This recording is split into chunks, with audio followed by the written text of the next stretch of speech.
or they were made in somebody's state. And that's the way we always do it. We're not doing that anymore. We're making the tough calls based on the threats we face, matching it to the capabilities, and I'm happy to sit in front of every and any committee and explain why we're doing it, because it's about time.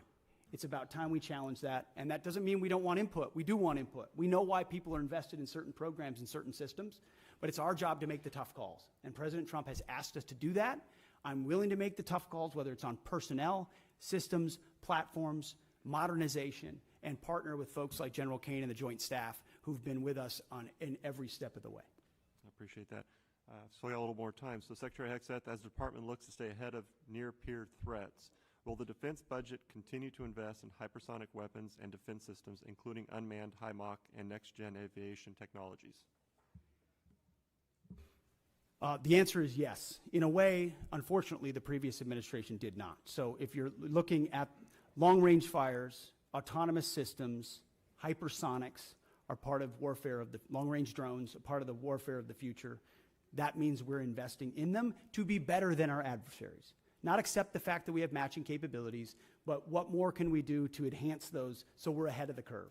Because when President Trump says we have the best platforms, the best systems, the best fighters, the best ships, the best vehicles, he means it, and we mean business on it, and we're going to deliver it. All right, thank you. And I've got 30 seconds. So General Kane, if Congress had $1 extra to invest today most effectively to strengthen our deterrence posture against China, Russia, and threats in the Middle East, where should it go? 20 seconds. Wow, I'm gonna take 19 of those, Congressman. Probably in munitions. I don't know how much we'd buy for $1, but I'd want to make sure that the joint force is properly armed at scale at the tactical edge, and the youngsters that volunteer to serve have what they need. I appreciate that. Thank you, Chairman. I yield back. Thank the gentleman. Mr. Joyce. There we go. Thank you, Chairman. Secretary, everybody, I appreciate we had to go out to other, you wouldn't believe this, but there are other hearings taking place. So I went over to bug Secretary Turner and now came back, so it's your turn. Secretary Hegseth, your April 30th memo on Army transportation and acquisition reform directs the Army to expand prepositioned stocks of equipment to the Indo-Pacific. I expect we would need to enhance our industrial base capacity to support this effort. Can you discuss the importance of increasing prepositioned stocks in the Indo-Pacific and how this affects the Army's resources for FY26? It's a great question because it marries up two things that need to be linked and synced and often aren't, right? The capabilities that we have in the priority theater and where we preposition those capabilities. So my job exists on multiple axes of that. One is working with allies and partners to make sure we have places to preposition them, many of which we can't talk about here today, but in the event of a contingency, we can't be relying on a supply chain that reaches all the way back to the States or even to Hawaii or even to Guam.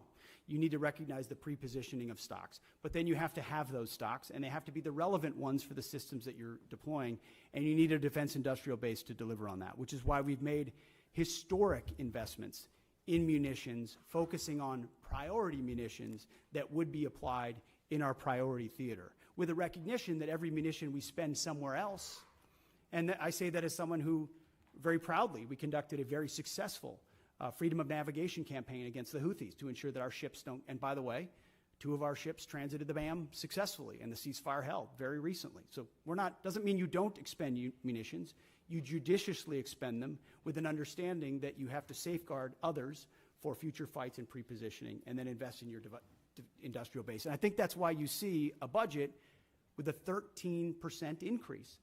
13% increase in a defense budget is significant and allows us to both invest in the president's priorities and fast-track munitions that we're going to need. For a guy chairing a committee that has to cut his by 57%, I can tell you getting a plus 13 is a lucky day. Chairman Kane, our forces face growing challenges sustaining operations across contested environments, particularly in the Indo-Pacific. China is investing in capabilities designed to disrupt supply lines, access to forward operating bases, and target critical logistic nodes. What steps are you taking to strengthen contested logistics capabilities, and what investments can Congress make to ensure that you have operational resilience? Well, Congressman, thanks for the question. You know, history tells us that the professionals talk about logistics, and That's what was the big differentiator between us and our adversaries in World War II, is really the logistics power. You know, our teammates within the Joint Force are looking carefully at this right now, and as we look at the adversaries' threat arrays that they have and our ability to defeat them and move the combat capacity that we need to through those difficult places is a key part of that. I don't have a specific number for you, but what I'll commit is, as we think through what contested logistics looks like, as we think through what forward supply points on the first and second island chain might look like, we'll stay close with the committee to make sure that we're communicating early, often, and always about what our needs are.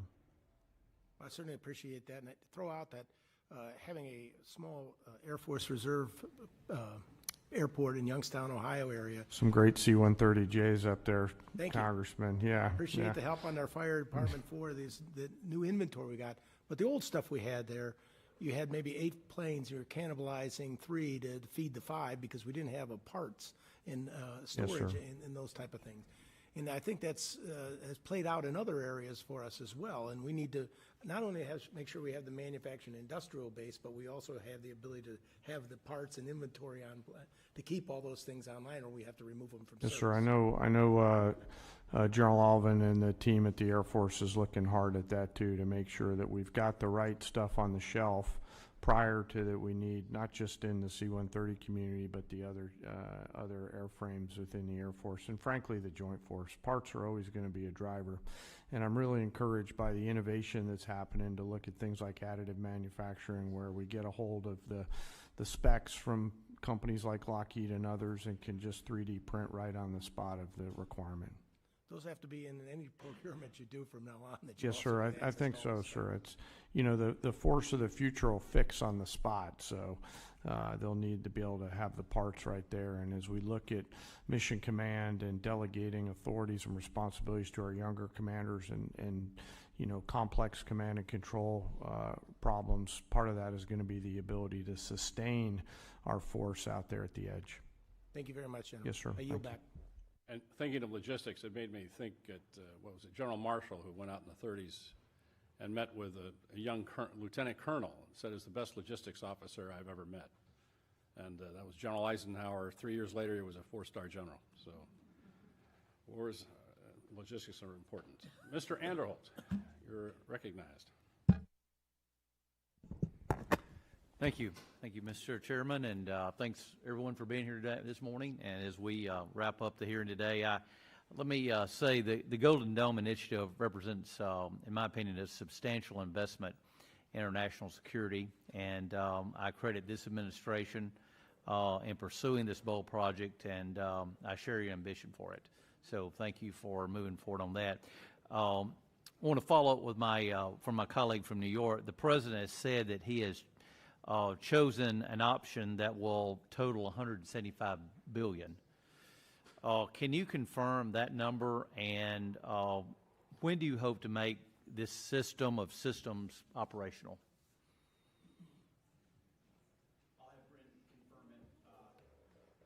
I'll have Bryn confirm it, but our belief is that 175 is the totality, that this is the initial investment, but that a lot of the investment will eventually be in systems, some of which are already in production. We'll need to ramp up the production of them because the President has charged us with having this mission capable by the end of his term. So this is not something that's futuristic. This is not something that will happen in some distant future based on some technology we don't yet have or can't field. Our approach to Golden Dome will be making sure we can procure existing layers that can talk to each other with new layers on top, because this is a layered system, as was mentioned, to include drones as well in partnership with the services. So can you confirm that, Bryn? Yes, sir. Nothing to add. That's all accurate. And we're still planning towards what the final number is, but the $24.8 billion we're requesting this year is that down payment on the near-term capabilities that we're looking at as part of the architecture. Okay, thank you. Let me switch over, and I'd like to get your thoughts on AUKUS partnership. Not merely as a cornerstone for our Indo-Pacific defense strategy, but also as an opportunity for our defense industrial base.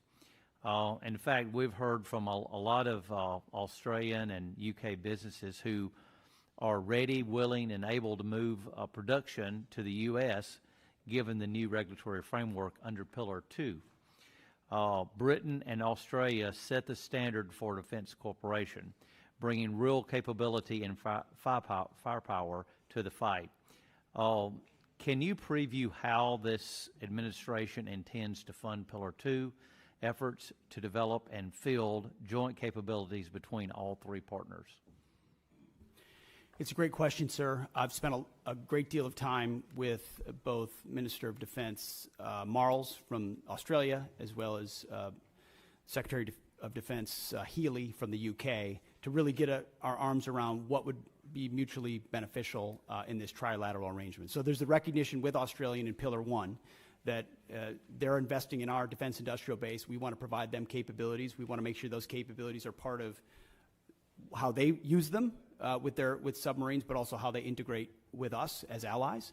In Pillar 2, we don't want to rely just on the architecture of the previous administration.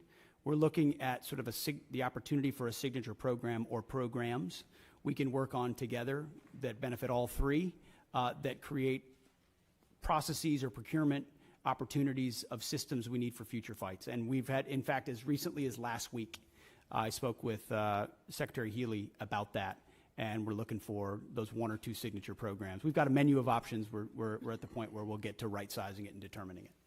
And you feel at this point that things are on track, and you're... That's what we're monitoring, especially in Pillar 1, sir, to make sure that expectations are properly set so that we're not missing deadlines or expectations are shifted in the wrong direction. So we're having honest conversations with our allies, like we should, with a recognition that by investing in each other in that defense industrial base, we can have a multiplying effect. Thank you. I yield back. Thank you, gentlemen. Ms. McCollum, any closing statement? Yes, thank you, Mr. Chair. So to Mr. Aguilar's question, and Ms. McDonald, you were helping to fill in the blanks.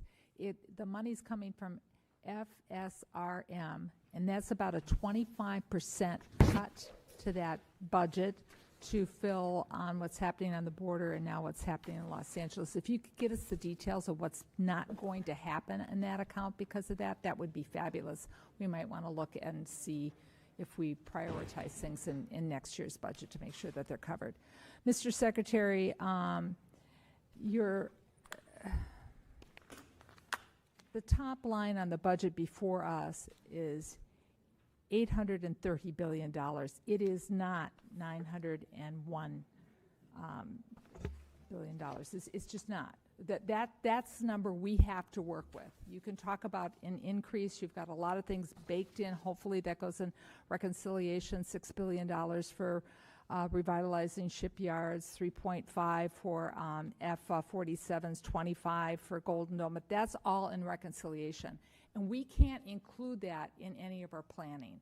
And that's why we are so concerned about getting the money outbreaks in front of this committee. And I'll give you an example. The Navy, their J-books, where they break everything down, I know you're really familiar with them. We had 30 of them in front of us when we were getting ready to do our appropriation last time. We have 0 in front of us this time. So, Mr. Secretary, I honestly believe you want to provide the information, but time is of the essence because this committee wants to do its best work together, both Democrats and Republicans, to make sure the women who serve in our armed forces have the equipment that they need to do the missions that they're assigned to and come home safely because we honor their service and their commitment. Get us the information. Thank you, Mr. Secretary. I thank the gentlelady, and I just make where we're going to agree that we need some more detailed information. We're going to go ahead and we're going to go upstairs here and do the subcommittee mark, but then we're later this week we're going to do the full committee mark on this bill. The Senate is pushing off doing their appropriation bills in general until after reconciliation passes because they want to incorporate that. But we don't have a luxury of time. We'll just have to work out the differences we have in conference. But it's hard for us to do our job without the J-books, without the detailed information, and I know you know that. And so you might talk to your friends at OMB, and if OMB has any friends, I don't know if they do, but and see if they can get this going for us because it would be very helpful. With that, Mr. Secretary, thank you. Chairman, thank you. And Ms. McDonald, thank you. We appreciate all of you being here today. We are adjourned. Thank you.